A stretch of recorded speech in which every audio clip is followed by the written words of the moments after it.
छत्रपति शिवाजी महाराज की प्रिय पत्नी सईबाई से जन्मे छत्रपति संभाजी महाराज जब 2 वर्ष के थे तभी उनके मां की मृत्यु हो गई।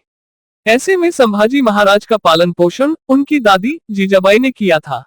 राजा जयसिंह के साथ हुई पुरंदर की संधि के पश्चात 1666 में छत्रपति शिवाजी महाराज जब औरंगजेब से मिलने आगरा गए तब वह अपने 9 वर्षीय पुत्र संभाजी को भी साथ ले गए थे।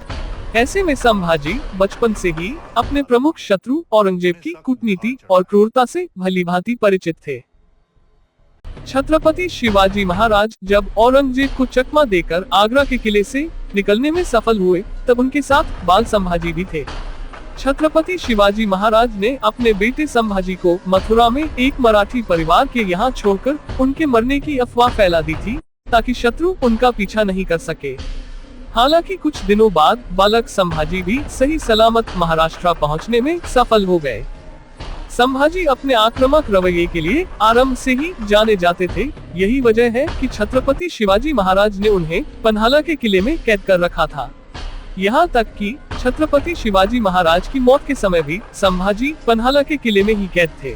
रायगढ़ में शिवाजी महाराज के मंत्रियों तथा सरदारों ने संभाजी के छोटे तथा सौतेले भाई राजाराम को छत्रपति बनाने का निर्णय लिया, परंतु इस गुप्त समझौते में उन्होंने मराठा सेनापति हम्मीरराव मोहिते को शामिल नहीं किया।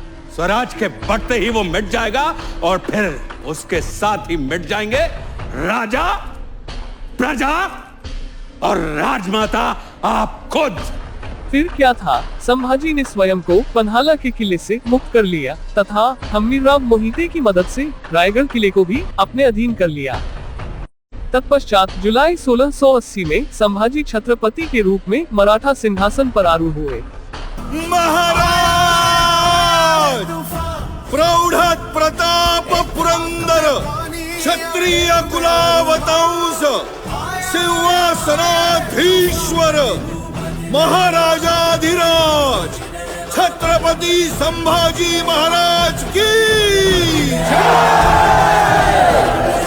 शासन के आरंभ में ही छत्रपति संभाजी महाराज ने मुगलों के शहर बुरहानपुर पर आक्रमण कर उसे बर्बाद करके रख दिया। यहाँ तक कि बुरहानपुर शहर की सुरक्षा में नियुक्त मुगल सेना के परखच्चे उड़ा दिए। इसी के साथ मुगल बादशाह औरंगजेब के विद्रोही बेटे अकबर को संभाजी महाराज ने सुरक्षा प्रदान की। 1686 में बीजापुर और 1687 में गोलकुंडा विजय के पश्चात बादशाह औरंगजेब ने 3 लाख की मुगल सेना के साथ छत्रपति संभाजी महाराज के विरुद्ध अपनी संपूर्ण शक्ति लगा दी थी। 1687 में मुगलों तथा मराठों के बीच हुए भयंकर संघर्ष में संभाजी को विजयश्री अवश्य नसीब हुई, लेकिन उनके विश्वासपात्र सेनापति हम्मीरराव मोहिते की मृत्यु हो गई। यदि देखा जाए तो संभाजी महाराज ने अपने पिता शिवाजी महाराज की तरह औरंगजेब को दक्षिण में बहुत अवधि तक जीत का अवसर नहीं दिया था, परंतु साल 1689 में संभाजी महाराज एक बैठक के लिए संगमेश्वर पहुंचे थे। वहां घात लगाकर पहले से तैनात मुगल सरदार मुकर्रब खान की अगुवाई वाली सेना ने संभाजी महाराज पर हमला कर दिया। इस हमले में संभाजी महाराज के सभी सरदार मारे गए तथा संभाजी महाराज और उनके मंत्री कवि कलश को कैद कर लिया गया।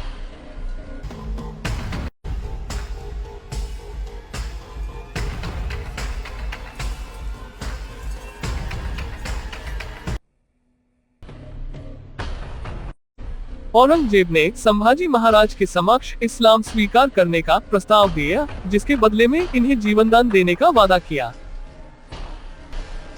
संभाजी महाराज ने न केवल इस शर्त को अस्वीकार कर दिया, बल्कि यह भी कहा कि यदि बादशाह अपनी बेटी भी दे तब भी इस्लाम स्वीकार नहीं करूंगा। इसके बाद औरंगजेब के आदेश पर संभाजी महाराज के नाखून उखाड़ लिए गए। गर्म सलाखों से उनकी आंखें भी फोड़ दी गई।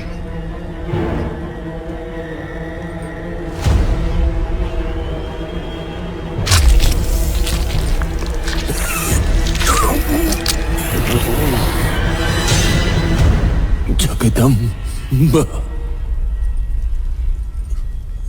अंत में तुलापुर में इंद्रायणी और भीमा नदी के संगम स्थल पर बने पत्थर के प्रवेश द्वार पर संभाजी महाराज की हत्या कर उनके शरीर के टुकड़े टुकड़े करके कुत्तों को डाल दिए गए।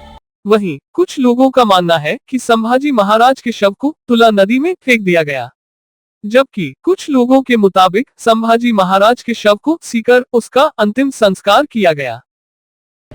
जो इतिहासकार छत्रपति संभाजी महाराज पर व्यसनी और विलासी होने का आरोप लगाते हैं, उन्हें ये सोचना चाहिए कि इतनी कठोर और अमानवीय सजा का धैर्यपूर्वक सामना कोई धीर वीर पुरुष ही कर सकता था।